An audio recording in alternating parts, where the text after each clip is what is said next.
আজকে আমার আলোচনার বিষয় মেয়েদের বীর্যপাত হলে কিভাবে বুঝবো। দেশের এবং প্রবাসের ভাই বোনদের প্রতি সালাম।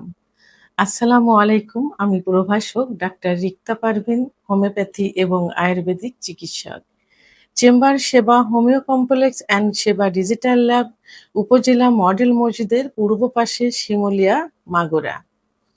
আজকে আমার আলোচনার বিষয় মেয়েদের বীর্যপাত হলে কিভাবে বুঝবো।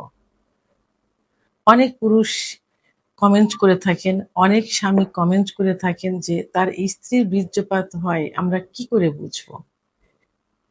মেয়েদের বীর্যপাত এটাকে কি বলে? এটাকে ফিমেল ইজাকুলেশন বলে। অর্থাৎ এটা মেডিকেলের ভাষায় ফিমেল ইজাকুলেশন।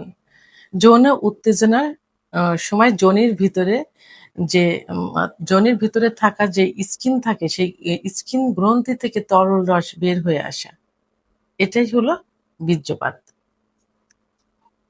এই বীর্যপাতের যে মহিলাদের যে বীর্যপাত, এই বীর্যপাতের কালারটা অনেক সময় কিন্তু স্বচ্ছ হয়ে থাকে, প্রসাব মিশ্রিতর মতো হয়ে থাকে, প্রসাবের মতো হয়ে থাকে। আবার অনেক সময় কিন্তু দুধের মতো সাদা হতে পারে। মহিলাদের যে বীর্যপাতটা হয়ে থাকে সেটা কালারটা দুধের মতো সাদা হয়, অনেক সময় প্রসাবের মতো কিন্তু হয়।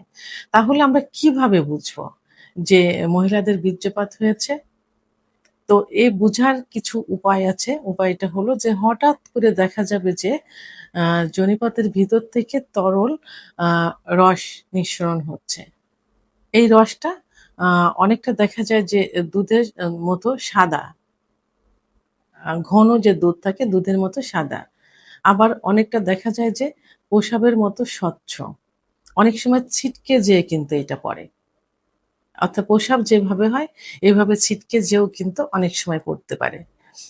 আ এবং পরিমাণে কমও হতে পারে, বেশিও হতে পারে। গন্ধ এবং আ রং এর এর গন্ধ কিন্তু সেভাবে থাকে না। অর্থাৎ প্রসাবের মতো ঝাঁঝালো কোনো গন্ধ থাকে না। আ এর কালারটা দুধের মতো বা স্বচ্ছ, দুধের মতো হয়, আবার অনেক সময় স্বচ্ছ হয়। আর এর অনুভূতিটা কিরকম হয়? অর্গাজমের সময় বোঝা যায় যে মেয়েদের যখন বীর্যপাত হবে তখন বোঝা যায় যে এরা চরম সুখ অনুভব করছে। অর্থাৎ অর্গাজম অর্থাৎ চরম সুখ অনুভব করে। কেউ দেখা যায় যে বেডে একদম নিস্তেজ হয়ে ক্লান্ত হয়ে পড়ে থাকে। আবার কেউ বিভিন্ন অ ভঙ্গি দেখায়, তার পার্টনার স্বামীকে জড়িয়ে ধরে। অনেক সময় দেখা যায় যে হাতে মুখে কিন্তু কামড় মেরে দেয়। আবার অনেক সময় উচ্চ স্বরে কিন্তু উহা শব্দ কিন্তু করতে থাকে। এগুলো থেকে কনফার্ম হওয়া যায় যে তার ওয়াইফের বীর্যপাত হয়েছে। অর্থাৎ আ এটি কি সবার ক্ষেত্রে হয়? অনেকের কিন্তু প্রশ্ন থাকে যে এটা কি সবার ক্ষেত্রে হয়ে থাকে? আসলে এটি সবার ক্ষেত্রে হয় না। শতকরা দেখা যায় যে ১০ থেকে ১৫ জনের মধ্যে এটি হয়ে থাকে। কারণ মহিলাদের সেক্স কিন্তু লুকায়িত থাকে। তাদের সেক্স উত্তেজনা উঠাতে সময় লাগে। কোনো মেয়েদের দেখা যায় যে ১০ থেকে ১৫ মিনিট সময় লাগে, কোনো মেয়েদের ৩০ থেকে ৩৫ মিনিটও সময় লেগে থাকে। তো অনেক স্বামীর পক্ষেই কিন্তু এই সেক্স উত্তেজনা উঠানো বা অর্গাজম বা বীর্যপাত ঘটানো কিন্তু সম্ভব হয় না। কারণ অধিকাংশ পুরুষেরই কিন্তু আম অল্প সময়ের মধ্যে বীর্যপাত হয়ে যায়। তাদের যখন বীর্যপাত হয়ে যায় ঠিক সেই মুহূর্তে দেখা যায় যে তার স্ত্রীর শুরু হচ্ছে। মানে তার ভিতরে অর্গাজম আসছে। কিন্তু এর ভিতরেই তার স্বামীর বীর্যপাত হয়ে যায়। এই ক্ষেত্রে দেখা যায় যে সব মহিলাদের বীর্যপাত হয় না। মেডিকেল ভাষায় এটা ক্ষতিকর কিনা? না, এটা মেডিকেলের ভাষায় এই বীর্যপাতটা কখনোই ক্ষতিকর না। কারণ এটার গন্ধ আলাদা, রং আ আ এর গন্ধ থাকে না, আলাদা কোনো রং থাকে না। সেহেতু এটা ক্ষতিকর না। ক্ষতিকর তখনই হবে যদি তার মানে আলাদা একটা গন্ধ হয়। মানে আষ্টে মাছের যে একটা গন্ধ থাকে এরকম একটা গন্ধ যদি হয়ে থাকে, এবং যদি আ সহবাসের সময় ভিতরে বীর্যপাত হওয়ার পরে যদি জ্বালাপোড়া করে, ব্যথা অনুভব করে, এবং যদি সেখান থেকে রক্তের মতো কিছু লালচে বের হয়, তখনই এটা ক্ষতিকর হয়ে থাকে। তো আর নরমাল ভাবে এটা ক্ষতিকর নয়, এটা সুখটা বয়ে আনে, স্বামী স্ত্রীর সম্পর্কটা আরও মজবুত করে, ভালো করে, চাহিদাটা স্ত্রীর প্রতি স্বামীর চাহিদাটা বাড়িয়ে দেয়, স্বামীর প্রতি স্ত্রীর চাহিদাটা বাড়িয়ে দেয়। ইসলামিক এবং সামাজিক দৃষ্টিকোণ থেকে কি বলা হয়েছে, যে ইসলামিক দৃষ্টিকোণ থেকে যদি মহিলাদের বীর্যপাত হয় তাহলে এটি হাজ্জাতুল আকবর অর্থাৎ ফরজ গোসল করার।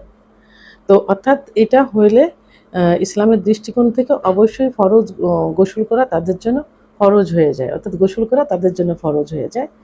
আর সামাজিক দৃষ্টিকোণ থেকে যে স্বামী স্ত্রী সহবাস করার পর যদি তারা গোসল না করে তাহলে অনেকে কিন্তু তাদেরকে একটু না অনেকটাই খারাপ দৃষ্টিতে দেখেন, কারণ তারা অনেক কিছু সকালে ঘুম থেকে উঠে যে কি নাপাক মনে হয়, নাপাক মনে করে, বা নাপাকি সেটা হয়, তারা নামাজ পড়তে পারবে না, রোজা রাখতে পারবে না, প্লাস দেখা যায় যে ঘরের কিছু জিনিসপত্রে হাত দেওয়া যায় না, অর্থাৎ শুভ কোনো কাজ কিন্তু তারা করতে পারে না সামাজিক দৃষ্টিকোণ থেকে। তো এই জন্য ইসলামিক যে নিয়মটা আছে সেই নিয়মটা সহবাসের পর স্বামী স্ত্রী বীর্যপাত হওয়ার পরে অবশ্যই গোসল করে নিতে হবে, তাহলে সামাজিকভাবে এবং ইসলামিকভাবে সে সুস্থ এবং স্বাভাবিক থাকবে।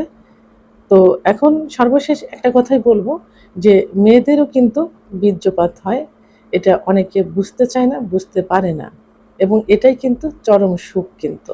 আর এই সুখটা সব পুরুষে দিতে পারে না, কিছু কিছু পুরুষ এই সুখটা দিতে পারে যারা দীর্ঘ সময় সহবাসে লিপ্ত থাকতে পারে। আর এই বীর্যপাত ঘটানোর জন্যই কিন্তু মেয়েরা দীর্ঘ সময় সহবাস করাকে পছন্দ করে, দীর্ঘ সময় ফোরপ্লে সহ দীর্ঘ সময় সহবাস, কারণ দীর্ঘ সময় সহবাস করলেই সেই মহিলাকে বীর্যপাত ঘটানো সম্ভব হয়, এবং তখনই স্বামী স্ত্রীর সম্পর্কটা মধুর হয়, এবং সে মেয়েটা তার স্বামীর কি থাকে, বাধ্য থাকে, কারণ মেয়েরা টাকা পয়সা বাড়ি গাড়ি কিন্তু চায় না, চায় স্বামীর ভালোবাসা। ভিডিওটি সম্পর্কে যদি কোনো মতামত থেকে থাকে অবশ্যই কমেন্টের মাধ্যমে জানাবেন, আর ভিডিওটি ভালো লাগলে লাইক, কমেন্ট, সাবস্ক্রাইব করে আমার সঙ্গে থাকুন। আল্লাহ হাফেজ।